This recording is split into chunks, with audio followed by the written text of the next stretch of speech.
Monster, and today we're gonna make Cadbury Creme eggs. And I don't know about you, but I always had these filled in my Easter basket every year as a kid. And I'm figuring if I make these and give them out to my friends and family, that maybe I'll get an Easter basket this year, though I'm technically a grown-up, but here's to hoping. To begin, I'm just spooning in my syrup, and you can use Lyle's golden syrup or corn syrup. Just slip that right in there. Then I'm going to cream that together with my softened room temperature unsalted butter. And then I'm just going to cream these two together. To that you want to add in your vanilla. Just splash that in there. And then sprinkle in your fine salt. And then give that another whirl.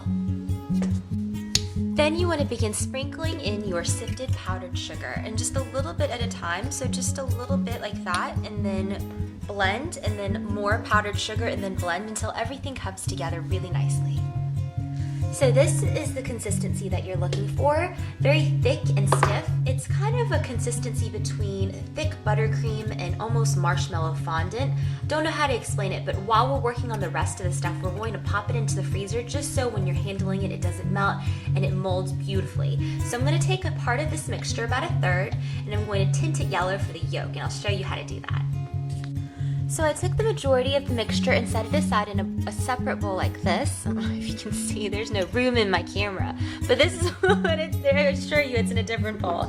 And in this mixing bowl here, I'm gonna take some gel food color, like that, and I'm using golden yellow, and I like the gel color because it provides a nicer consistency. It doesn't affect and impact it doesn't make it looser. So I'm taking just a little bit of that, smudge of that gel color like this, and I'm going to whip it into what I have left, about a third of the mixture, and I want to blend it until it's really nice pale yellow.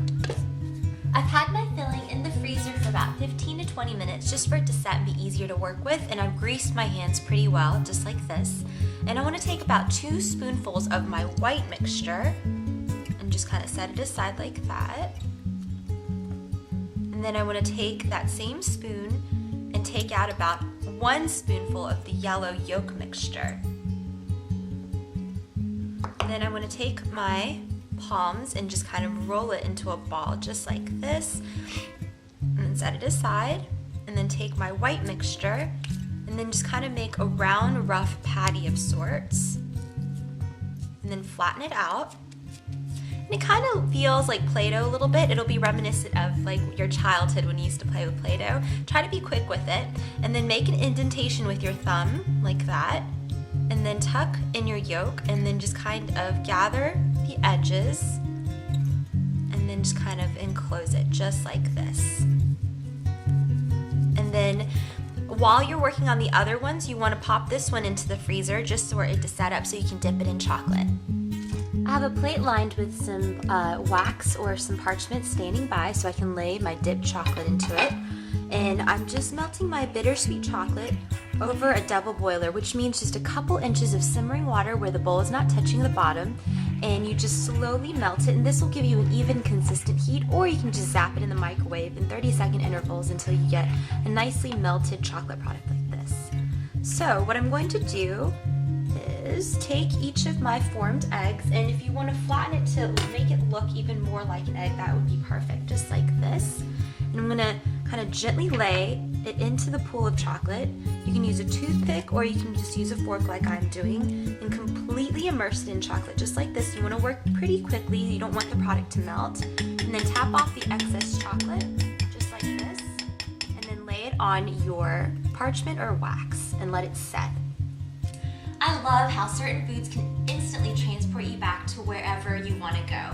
Like these eggs, they make me think of being 6 years old with my nose buried into an Easter basket, just digging into these. And look how cute these are. And when you open up the center, it reveals this bright and fun yolk. I'm gonna dig in and see how it tastes.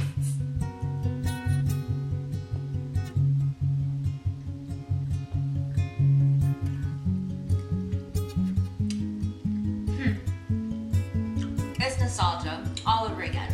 That creamy center and that rich chocolate, nice compliment. I do hope you guys give this a try. I want to thank you guys for hanging out with me. Happy Easter, and I'll see you guys very soon.